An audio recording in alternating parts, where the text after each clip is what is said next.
Welcome to the November Time to Go Wild Radio podcast RoundTable. November again. Where's the time going? Chance for a sit down with a couple of members of the YKK Widnes Wild for a bit of a chat and a catch up. Find out what's going on. A bit more of an introduction into some of the new players we've got within the squad. Of course, Time to Go Wild Radio podcasts are available via YouTube, via Podbean, and also picked up by Google Podcasts and Amazon Music Podcasts. Lots to talk about. Hopefully we'll keep you entertained for about half an hour. So stick with us. You know what to do. We do it the best here. It's time to go wild.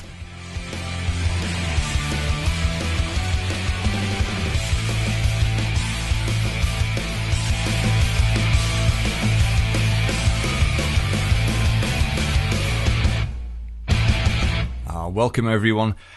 On Thursday of this week, we managed to get a sit down in Planet Ice Widnes with a couple of players and an old friend of the Time to Go Wild radio show back with us, still part of the team, able to contribute in his best way, of course. You'll find out who very, very shortly. All I can say is sorry for the delay, but I hope you enjoy the podcast. Hello everyone, it's a Time to Go Wild podcast roundtable. I hope you enjoyed last month's. This month, slight different change to the, how can I put it, victims.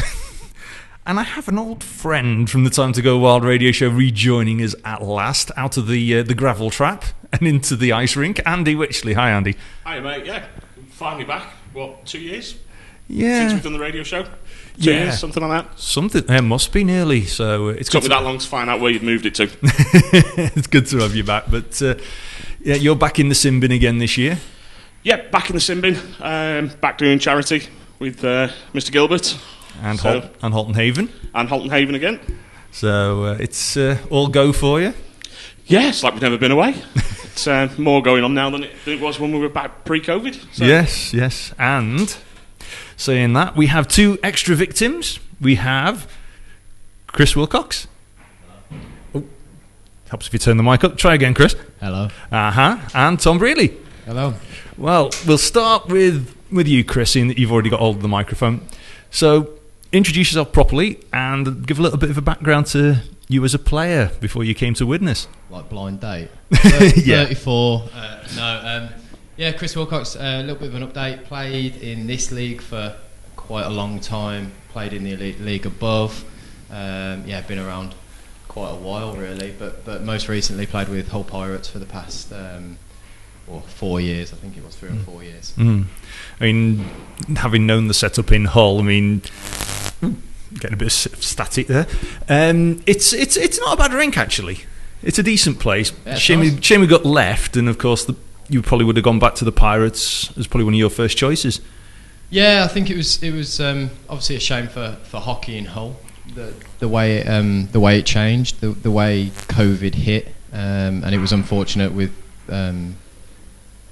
government things as well, slowing things down in terms of the refurbishment of the rink. But yeah, it's back open now, and I think it's going well. Yeah, but having come to Widnes, seen the setup we've got here, how have you found it over the last nearly 2 months now? Yeah, pretty much. It's great, loving it. Great dressing room, great facilities. Good fans here as well, and it's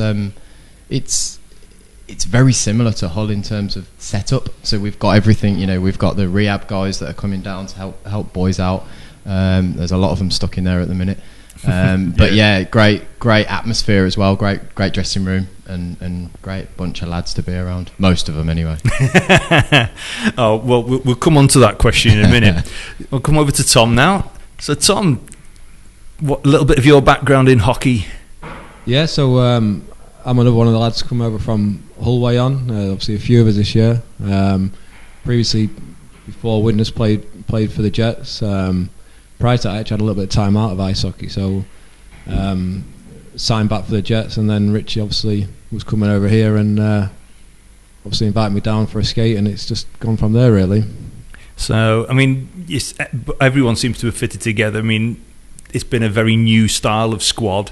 Admittedly, the change from D2 into D1, in a way, the transition was probably helped by playing the Summer Cup games, where a lot of people were playing for different teams with different players from different clubs of different levels. So, in some ways, for the Wild club as an ethos, that transition worked a lot easier. But I mean, how have you found the transition into playing for D1 within the Widnes organisation as a new team as well? I think really carrying on from Richie's what Chris said there, the setup's great, so that helps really. And as you mentioned, some of the guys have played in these streaming series. Obviously, I didn't play in them, and a few of the other guys didn't. So it's been a bit of a mixed bag in terms of what people have been playing over the last 18 months. But I think the team's coming together well, really, considering there's guys from all over the country at the minute. So yeah, the team's knitting together quite well at the minute. I mean, as the season's gone so far, a few ups, a few unfortunate downs, but you dust yourselves off. All in all, from your perspective, we'll come to Chris in a minute. How do you feel things have gone all in all? I think we've got to be pretty happy. I think it's always hard to tell, especially going into a new league. As I mentioned, we've got lads from all over the place. You never really know what it's going to be like until we sort of get stuck in. And I don't think we can really argue with the start we've had. We've had some good results. As you said, there's been a couple of blips, but hopefully we can turn them round and get back to where we want to be, really. Yes, I just wanted to know when you come across, when Hags asked you and you came back to Widnes, did between you knowing it was a new team for you guys and a new team for us and a new league, was there anything as a sort of collective as players that you wanted to get out of this season? Or for me, it's tough for me. I'd not played at this level before, so it was a bit of an unknown for me as to what to expect. I don't know what Chris's thoughts are on that. I was just looking forward to getting stuck in and seeing what we could do. Obviously, you see the level of talent we've got in the changing room. We've got some great players there, so I think we was always confident that we could cause some teams some trouble this year. So, and I think we've shown that. Yeah, there've been a lot of the fans out there from other clubs across the D1 and D2 leagues were going, Widnes will be sitting at the bottom. Well, even with just the cup competition as it stands, we've definitely shown as a team that we're competitive. And even with the league games that we've played, we're showing that we're not going to be pushovers. But realistically, no team's really a pushover in this league, even now. So, I mean, in terms of the heart and effort and everyone's, we can see it's going out there every week. So, in terms of a message to the fans, how do you sort of say thank you to the fans as well? I mean, the support we get from the fans is great. I mean, they show up every week for these home games, and I mean, all the players I think appreciate the support we get, and we try our best to leave it out on the ice. Obviously, we've had one or two results that didn't go away this latest one, but like I say, we'll be looking to bounce back and give the fans a good win on the next one. So, yeah, we appreciate all the support we get. I was just going to say it goes two ways as well, because I think we've got to. I mean, obviously we're match night officials, me and Colin, but from the fans' point of view as well, I think we need to give a massive thanks to the guys who've come across, the new guys, the guys returning, everyone who's put that team together with the likes of obviously Lloydie, Rich Hagger, everyone. Yeah. Because there was a big worry that moving up, we could have ended up like Nottingham, and really struggled. And the fact that they've gone in and straight away competitive, beating teams that you didn't think they'd beat. I mean, previously we've had obviously run-ins with Solihull, which were always fun, but they were always another step up, and to come straight into this league and be beating teams like them. I mean, obviously the weekend was a bit of a hiccup, but I think results against like Billingham, even people like Solway who thought they'd absolutely roll over the team, they've just not done it. I mean, the big one for me was the win away in Solihull as well. I mean, that is a tough place to go to. Every player knows Solihull's a tough rink to play at. I'm going to miss Bradford this season. That's what I'm going to miss. The quirkiest rink in the league. We always get Bradford into a cast somehow. But yeah, it is the most quirky rink in the league as far as I'm concerned. Well, leagues. Just got to remember to stay out of the Wetherspoons before the game. But, in terms of your expectations, I mean, we'll stick with the fans. I mean, you hadn't probably played here much or seen much of things here in terms of full-on match night. You may have seen some of the streaming games and possibly caught some of the highlights of previous games, but actually being here, would you say bit of a culture shock for actually realising just how many people come down to this little, well, I'll say our little barn, and come and support, and it's not just family and friends? Yeah, definitely. I think for me, it's probably the most amount of fans I've played in front of. Chris has obviously played for Pirates, so he's maybe a bit more used to that. But no, it's good. It's good to see, and there's always plenty of shirts out there, so you can see that they really enjoy the hockey, and it's not just family and friends. It is genuine fans that enjoy the hockey, so it's good. It's good to see. You're going to have to get used to getting kit signed here. Yeah. And yeah, for me, I know I've played in front of people, but it's really nice. I know Ollie Barron, Stu Brittle, Mikey Moore, and all people like that. So I've known that there's always been a good crowd down here and a passionate crowd. And I think this year, yeah, the home games have been great, but the away support that we've been getting as well. You know, we were up in Solway, and I think there was probably about 30 people up in the stands, and you're like, you know, it's a late one up in Solway, and it's quite a trek up there, so that's brilliant as well. Yeah, I mean, we've been to Blackburn and Bradford. I mean, we were in Bradford the other year, and basically Widnes filled the place. And we were up in Blackburn a couple of times, particularly when it was the Blackburn Eagles. And until they had their big run and won the league, you know, there were times where we actually felt we outnumbered them as road fans. Yeah, and it makes a massive difference. Well, we did a lot, didn't we? Because I think there's a lot of D2 teams that'll miss us visiting the rink. Yeah, because you know it was quite often we'd outnumber them. Yeah, I mean, we go over to Hull, and ironically, I'd be back in my little crow's nest filming where I used to film for the Stingrays, and it was like, it's my home from home, and you come back and you see familiar friends, but somehow the atmosphere sort of was there, even though it's such a small group, and it makes a big difference. It does. In terms of, I'll say, in terms of favourite rinks you've played in over the years, we'll do the love one, hate one. Which rinks, you know, we'll leave Widnes out of the equation. Which rinks have you enjoyed playing in? Coventry's nice. Hull is nice from an ice point of view. It's lovely ice. The Nottingham Arena and Sheffield Arena are both really good as well. The two big ones. The arenas, not the smaller pads. In terms of my least favourite, I think Whitley, although it's nowhere near as bad as it used to be. How did I know you were going to say Whitley? You used to have to parachute off the boards. That was interesting. Who was it who used to play and they had the hump in the ice? That was Blackburn. Was it Blackburn? That was Mount Blackburn, yeah. But we don't talk about that. No. How did I know you were going to say Whitley Bay? What about you, Tom? Love one, hate one, or love two, hate two? I think there's no surprises, but Whitley for me is definitely not my favourite rink. Coventry, Sheffield, a lot of them rinks that sort of, especially the new ones, Sheffield and Nottingham, they're always nice to play on. So, yeah, I'd probably say Sheffield and Whitley, probably the worst. Where was that, Chris? Milton Keynes and London, Romford. Romford, yeah. They're really nice. Again, nice ice. I can't believe, Tom, especially playing D2, that you didn't mention Bradford and walking down the stairs to get to the ice.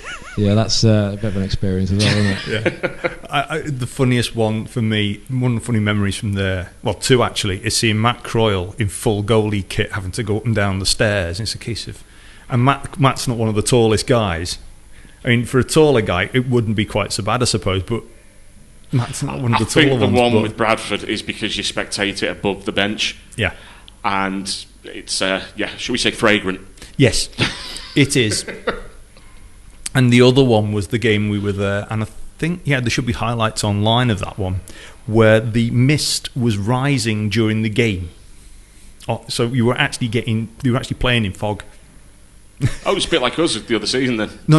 That wasn't the fog in the plexi. That was the fog actually rising on the ice.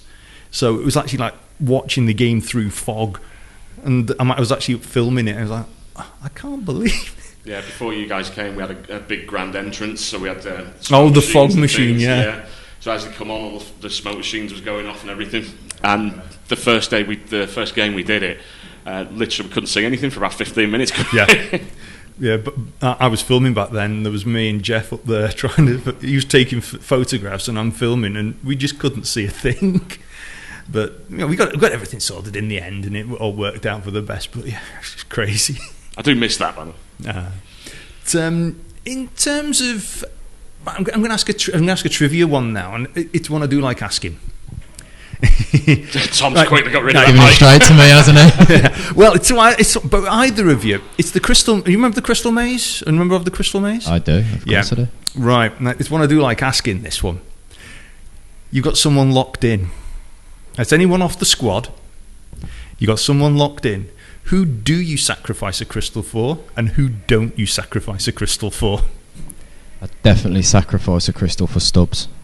Right, I can understand that. Just leave him locked. Oh no, the other way round. You leave Stubbs in? Yeah, lock him in. You lock him in. Oh, poor Stubbs. I thought you were going to say Mikey.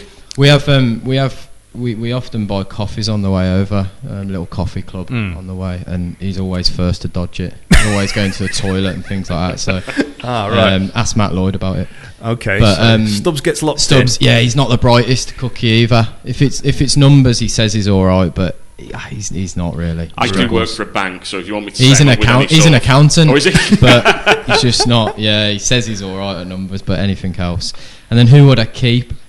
Yeah, who'd you get out? Who'd you sacrifice one for? Sorry, yeah. That's a tough one, but maybe. You have a think. Come back to it and pass it to Tom. See what he's got. Come on then, Tom. Right, so you've gone with Stubbs. You can go with the same for a different reason, or you can pick someone else. I'll tell you what, I'll go with Jay then. We'll leave Jay in there. Big J? Yeah, Big Jay can stay in there. Oh, okay. Who would we get out? Before you do, I need a reason why you're leaving Jay in there. Some strange looks going on here. There must. You can just say it's one of those ones that stays in the dressing room. If Jay's a character, he's probably one of the loudest in the changing room, so it probably give it a bit of peace and quiet if we left him in. Because the usual one is last time we were leaving Mikey behind because then there'd be food for everybody. Again, we always seem to somehow get Mikey and food into a. Well, as we were talking before with Kemp with sweets, yeah. Yeah. So who are you getting out? I think I'd get Nathan Britton. I think he's undercover clever, and I think he's sneaky like that. I think I'd keep him. Well, I was going to go Tom, but then I didn't want to creep too much because he sat next to me. I mean, Nathan has punished the Wild over the years when he was playing for Sheffield in particular, and it was a case of whenever you see Nathan on the ice, you just knew you could get punished at any moment. So, okay then, Tom. I think I'd get Kempy out. The big man. He's a good teammate. He's Mr. Positive on the bench. The sheriff himself. I don't think I've had a bad shift, or he didn't tell me I've had a bad shift. Anyway, every time I come back off the ice, I've had a good one according to him. Oh, well. I think he would tell you. Yeah. We're pretty nice, certain. The man who cut a cast off before playing in a playoff game. Yeah. This is true. We had the playoffs here, and he was injured, and it's a case of, Kempy, you shouldn't be playing. Where's the cast? Cut it off. Okay, it is playoffs, I suppose. Right. I've had a question asked about superstitions. This was actually sent in to me, and it was one of the question double-edged question. First one is: do either of you happen to know why Lee Kemp's always the last one off the ice after warm up, or why do you think? No, I don't know why, but I think most hockey players and most sports people are extremely superstitious. Now, I don't think they are superstitions. I think they're more rituals. But so I'd probably say it just makes him feel comfortable.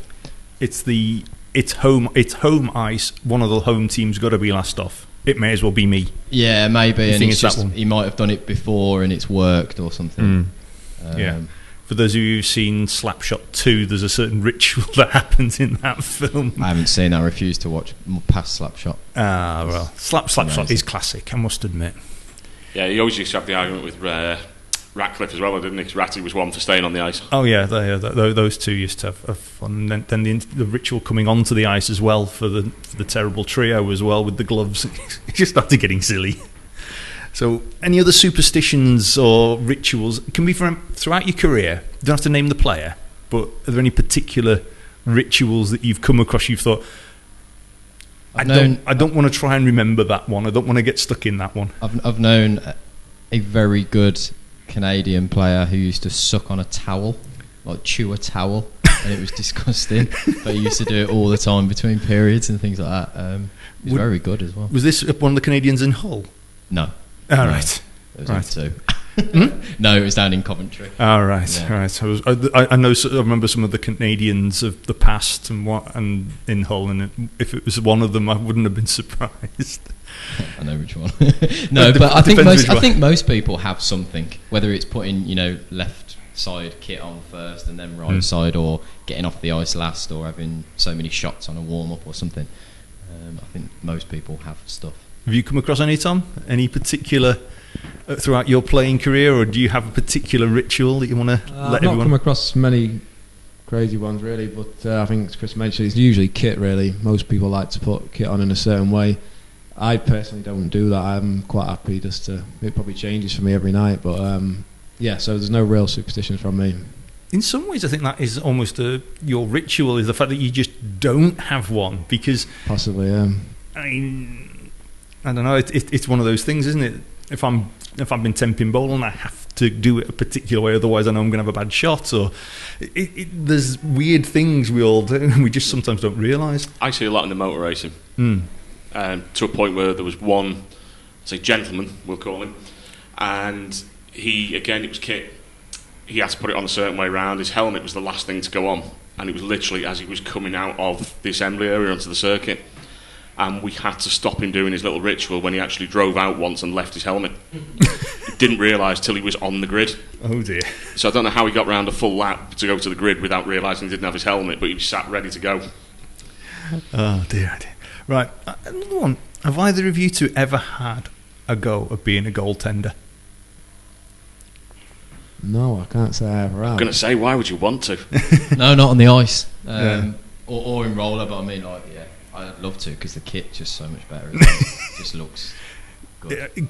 It's always an interesting one about goaltenders, because they are one-off breed. Well, if we were playing ice hockey bingo, I would have that on my card for your sayings. Special breed. You say that every week, yeah. I know, but they are. I've known several goalies over the years, and there's one of the suicide plays I've seen where the puck's coming down the ice. Now, I'm not sure if Harrison or Evans done it, but they've come quite far out of the goal. But there's been a couple where the puck's coming down the ice, it's approaching the hash marks. They've come right out of the goal. Next thing, there's a player coming bailing down on them. They've literally just dived on the puck. And it's a case of, particularly when you're filming, like, please don't give me a heart attack. I seem to remember a couple of years ago, Mr. Sprague's headbutting one. Oh, I've seen plenty of them headbutting them. Yeah, coming out right out goal and headbutting it. Right, and now we've mentioned about we've got players on the sick note list. We won't ask for any details at the moment from the actual dressing room, but unusual injuries, not necessarily that you've had, but it could be either you've had or you've known somebody have, that you can actually divulge. Question, I don't know. Off the top of my head, I can't think of any strange ones. Chris, any? The only thing I can think of is at the old conference weekend when it used to be in Hull. Oh yeah. We used to use wooden sticks, showing my age. Ooh. And the sticks snapped and actually ended up sticking in the person's leg. Ouch. That was quite a good one. Yeah, that's a definite new one on me. That. Apart from that, it's just the norm really of people like losing teeth, blocking shots and things. Which are always interesting. Yeah. I've got a weird question for him. Not weird question, don't worry, it's not going to get really weird, even though Cole gives you that feeling. No, because I've played in other sports, played like American football and things like that, and obviously you get quite close with the team and the squad. But one thing that I always found interesting was the fines list that the fans don't know about. So, I mean, are there any certain ones that you can tell us that might be in the Widnes room? I guess the normal stuff of late on the ice, late to practice, not wearing the right kit, forgetting to pack your own something on the road. So you got what I'll phrase as sort of numpty of the week award. See, Tom's nodding. I think that's maybe why Tom left Jay in, because we play a thing called Poo Boy at the end of training some weeks, which is for shampoo. Whoever loses that, and I think Jay, he's yet to win one, isn't he? So we basically just have a shootout, and Jay, I think he just enjoys buying the shampoo for the boys. Yeah. Maybe he has a deal with somebody that he can get it. Mind you, if he lives not that far from Reckitt, he might be able to get them on a decent deal or something. He's got a supply. Wouldn't surprise me with Jay. Oh yeah, I mean there are some special ones, like the infamous swear boxes. But yeah, in terms of road trips, where is there any particular rink that you haven't been to that you'd like to go to? It's going to sound strange, but Bradford. I've never played at Bradford, and I hear a lot of lovely things, and I think I need to experience it at some point, but probably not to play in, maybe just to go and go to the Wetherspoons and watch. I mean, it is like a time warp. It is. Yeah. I especially like when you're going back out to the coach, and you can actually see the hole in the wall they've cut in to get the Zamboni into the... Yeah, because they had to lift it up a couple of floors. They actually have to crane it in. There's a video, actually, I think it was on the Yorkshire Post website. They were putting the Zamboni back in after it had been for service or something. And yeah, if you can find it online, it's like, oh my God. They wonder why when the Zamboni goes off the ice, it goes into the garage and it doesn't go outside to tip any extra ice. Well, if they open the back shutter and open the Zamboni, it's going down about 3 stories. Something like that, yeah. Just a big hole in the wall. Literally. So yeah. What about you, Tom? Any particular rinks or places that you'd like to play? Not one that I can pick out. Probably some of the rinks down south. A lot of my hockey's been up north and based, so been to Bradford plenty of times. But yeah, maybe some of the rinks down south. Not been to many of them. So, is that all right? Players that it could be an import from the past, present, current. Who would you like to have on your line with you? One of your dream players. Tough question. Ooh, you can see the wheels turning. It is a tough question. Sometimes you've got there's a player from, say, it could be another team, could be a rival team even. Who would you think? Actually, yeah, I'd like to have them on my line. All I know is Chris can't have had that amazing tash that long because he's not twiddling it thinking. We'll come to that in a minute. It's beautiful, isn't it? It's quality. You forgot to say that beautiful tash. It's quality. I think probably someone like Adam Calder. Yes. It was unreal. He was something special. Was Adam Calder? Yeah. He would do a lot of damage in a lot of leagues. Yes. I've paid witness to Adam Calder doing damage on Hull ice frequently, and yeah, I can definitely say that. And he's a player that was praised and liked a lot. Phenomenal player. So fun for me that I'm a bit of a loss there. I suppose we've got Vlad this year, and I've been playing against him the year before. I'm pleased he's on our side now. So yes, I must agree with that. I mean, he's got a set of wheels on him. By he can move. I've not seen anyone that gets rid of so many icing calls chasing it. Yeah. He's end to end. He's so fast.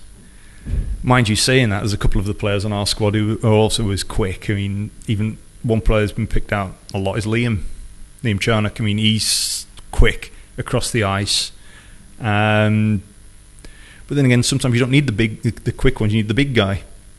And of course, we've had the big guy standing up against another big guy the other week. I mean, we spoke with Evan after the Blackburn game the other week.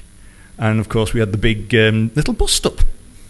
I mean, have you two sort of, I'll say, dropped the gloves and regretted it? I don't think you'll get many fights out of me and Chris, but we'll leave Kempy to that one, I think. No, I can't imagine there'll be many fights for me and you this year, Chris. So one thing that I always found really funny was, and you don't really, as the fans don't see it. So, especially with the history with Widnes, want to pick out our favourite pantomime villain, or was, Mr. Greaves. Oh, yes.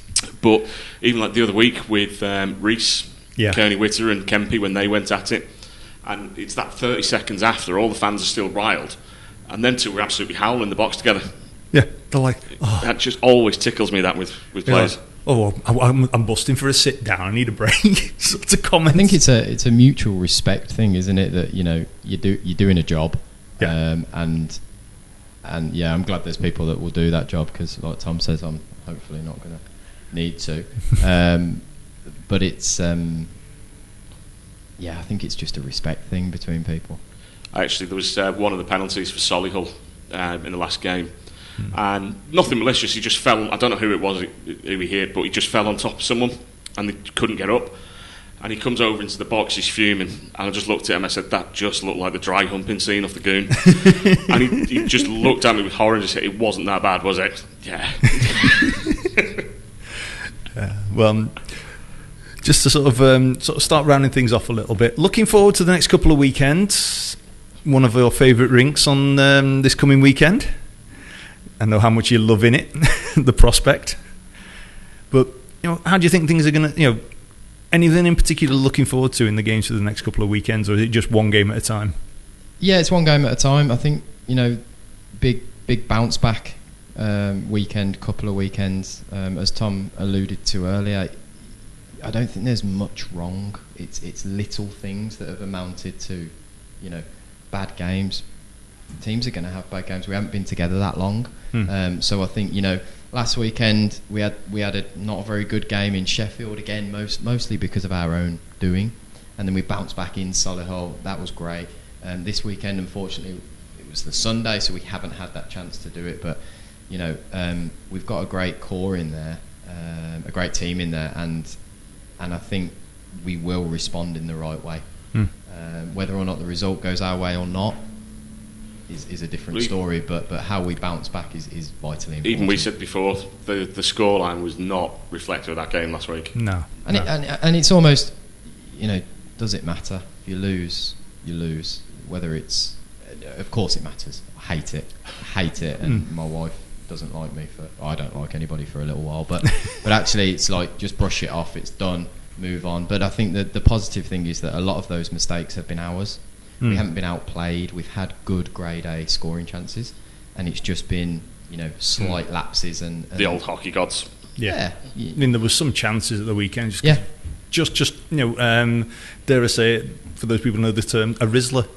It was literally that thinner margin on getting a stick onto the puck. Yep, and that happens. So, Tom, your sort of thoughts looking forwards? Yeah, similar to Chris, really. We need to bounce back. Obviously, we're taking it one game at a time, but that next home game, I think, for me, we really want to bounce back, and we don't like getting beat like that in our own rink, so it'd be nice to get a good result in front of the fans again. But yeah, Whitley first this weekend. Let's see if we can get a result there, and then we'll be back in front of the fans the following week. So, a final moment for you, Chris, because we see you sporting something on your top lip. And remember, it's the month of Movember. It certainly is. So, do you have to have a page for collecting? I have got a page. I haven't necessarily publicised it as of yet, but I definitely will do. Yeah, I'm doing a no-grow for Mo this year. People who've seen me in the which past, we're all thankful for. Yeah, and I showed Chris a photograph of beauty. How can I refer to it as the epic. I'm not saying it's good. I'm not saying it's bad. It was just epic. And I've been forbidden of growing it. So my threat is, if you don't give money to Movember, I will grow it. I just know that Movember is always the month that I'm worried you're going to get arrested. Yeah, I mean, it is a mixed. I'll call it for radio a mixed offspring, mine of General Melchard and Ned Flanders. So those of you who've seen it in the past, if you don't want that to be sported again, and it's not because of me, I'll grow it. You're the ones that have to look at it. But for all those people who are growing Movember, Mobros, it's a very worthwhile cause. But as well, I think if you want us to, obviously we'll share the page, and I'm sure we've got some stuff in the back that we can give to a fan. We can raffle off anyone who wants to.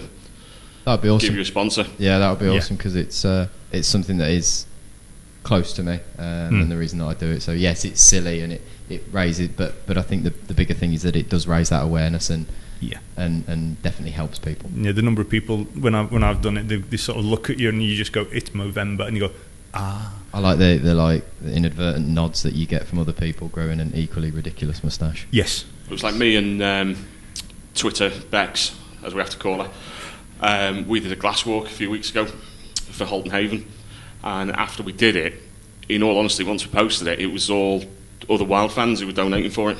Yeah. So they are a good bunch, so we'll stick something up and sort it. Appreciate it. Anyway, final few thoughts before as we round off. Because we're going to get a fine now for being late on the ice. Oh, no. No, you're We'll doing club explain. work, you're fine.